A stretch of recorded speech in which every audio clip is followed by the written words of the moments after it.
नमस्कार दोस्तों, share meme channel पर आपका एक बार फिर स्वागत है।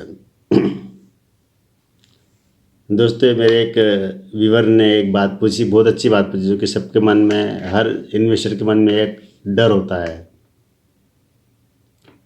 तो उन्होंने ये पूछा कि क्या बाज़ार में कोई बड़ा क्रैश होने वाला है क्या? कि ऐसी खबरें कई बार आ जाती है, छन के आ जाती है, नेट पर आ जाती है, यूट्यूब पर आ जाती है, कई अखबारों में आ जाती है कि मार्केट क्रैश होने वाला है। तो डर पैदा हो जाता है। एक डर मतलब होना स्वाभाविक भी है।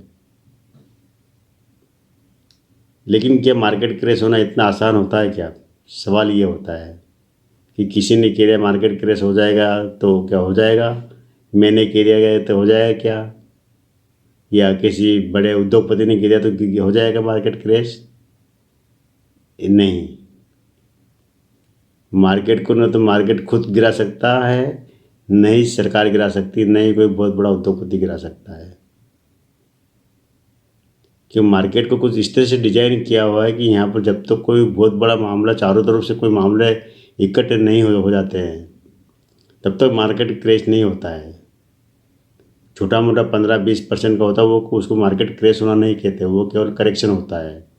करेक्शन क्या होता है? जब कोई शेयर ओवर वैल्यूड हो जाते हैं, मतलब ये कि अगर कंपनी के मार्केट कैप से ज़्यादा के कीमतों में शेयर बिक रहे हैं, जो उसकी एक्चुअल प्राइस से ऊपर बहुत ज़्यादा, दुगना चौगुना 10 गुना बिक रहे हैं, या कोई बड़ा घोटाला हुआ हो, या कोई बड़ा मतलब एक फ्रॉड हुआ हो इसमें मार्केट में, या कोई अंतर्राष्ट्रीय स्तर पर कोई बड़ी घटना घटी हो, या दुनिया भर की अर्थव्यवस्था खराब हो रही हो, या कोई युद्ध का माहौल बना, तब जाके मार्केट क्रैश होने के चांसेस बनते हैं।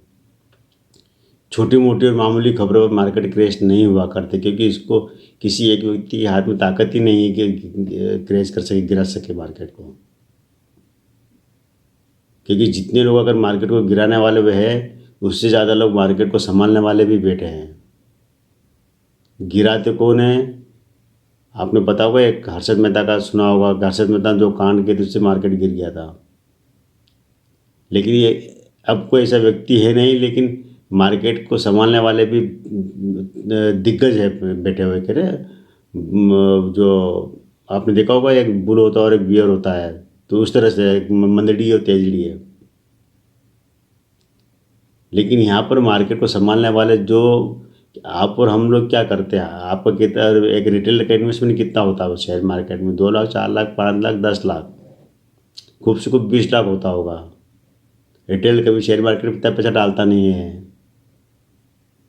लेकिन यहाँ पर जो बड़े बड़े खिलाड़ी जो मार्केट में पैसा लगाए बैठे हैं, वो इतनी आसानी से मार्केट को गिरने नहीं देते। आप बड़े खिलाड़ी कौन हुए हैं ये भी समझ लीजिए। सबसे बड़ा हमारा जो LIC है, LIC जो लोगों को अपनी प्रीमियम के ऊपर उनको बेनिफिट देता है। ऐसे ऐसे जो बड़ी बड़ी बैंक है, भारत सरकार है, UTI है, दुनिया भर के जो भारत में जितने भी जो म्यूचुअल फंड है, जिनके पास पब्लिक का पैसा आता है, ये पैसा पब्लिक को तभी बना के देते हैं जब ये पैसे को शेयर मार्केट में, कुछ हिस्सा शेयर मार्केट में लगाते, पूरा नहीं लगाते, 10%, 20%, 25% जितना पैसा शेयर मार्केट में लगाते हैं, और वहीं से बना के पैसा देते हैं। जब लॉन्ग टाइम इन्वेस्टमेंट का पैसा आता है वो शेयर मार्केट में जाता ज़्यादातर। जिसने अगर किसी ने अगर 10 साल के लिए म्यूचुअल फंड जमा कर रखा है या 5 साल के लिए कर रखा है, तो उतना ही टाइम पीरियड के लिए पैसा शेयर मार्केट में लगाते हैं, तभी वो पैसा बन के आता है बाहर। और उनकी जो अमाउंट भी होता है वो करोड़ों रुपये होता है।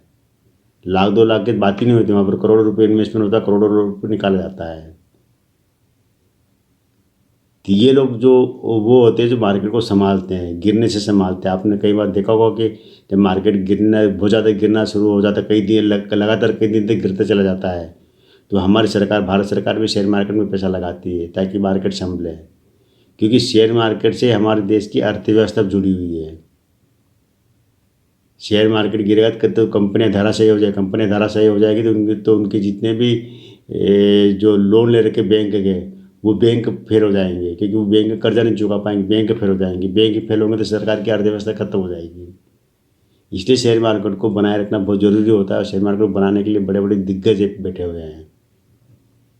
इसीलिए कि ये छोटी मोटी घटनाएं, अभी आपने देखा होगा जो आशंका जताई जा रही थी कि जो हमास और इजराइल का युद्ध चल रहा था, तब ऐसी संभावना हो जाती थी कि मार्केट गिर जाएगा, लेकिन नहीं गिरा ना, क्योंकि जानते हैं कि एक मार्केट गिरने का नुकसान कितना होता है। पूरे आप और हमारे तो ये सोचते हैं हमने 2-4 लाख रुपए लगा रखे, वही नुकसान हो रहा है।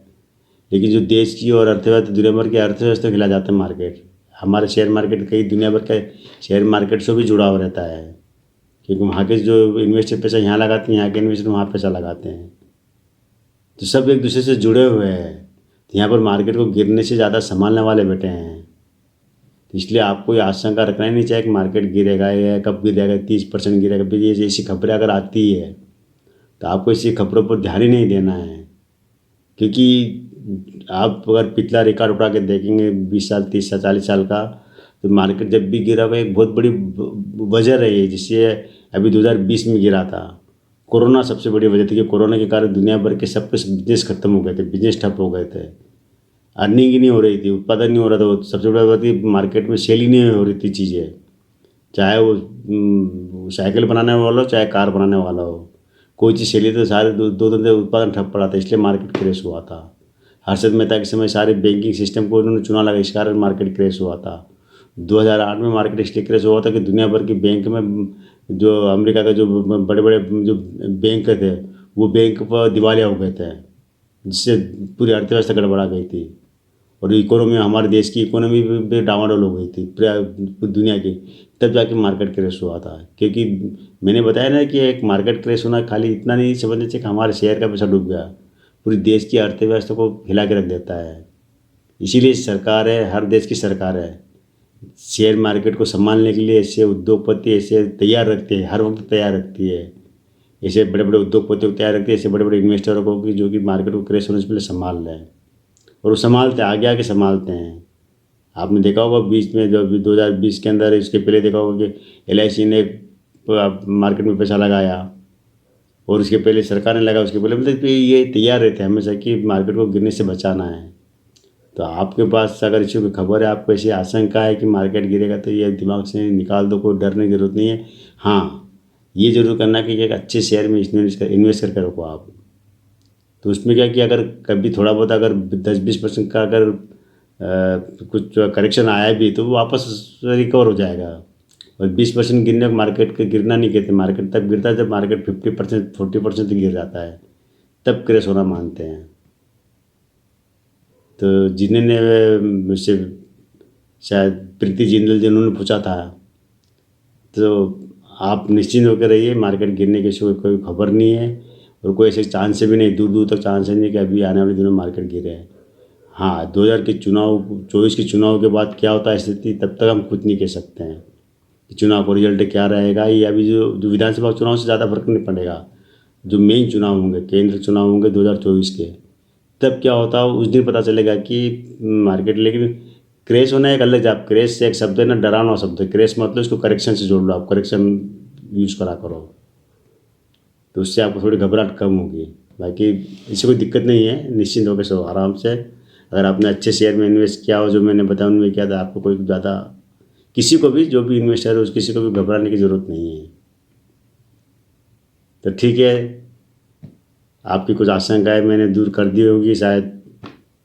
इसी उम्मीद के साथ आपको दिवाली की शुभकामनाएं, और आप मेरे चैनल पर बने रहिए, शेयर कीजिए, सब्सक्राइब कीजिए, अपने दोस्तों को बताइए। तो आज इतना ही, कल फिर मिलते हैं हम एक नए वीडियो के साथ। Thank you.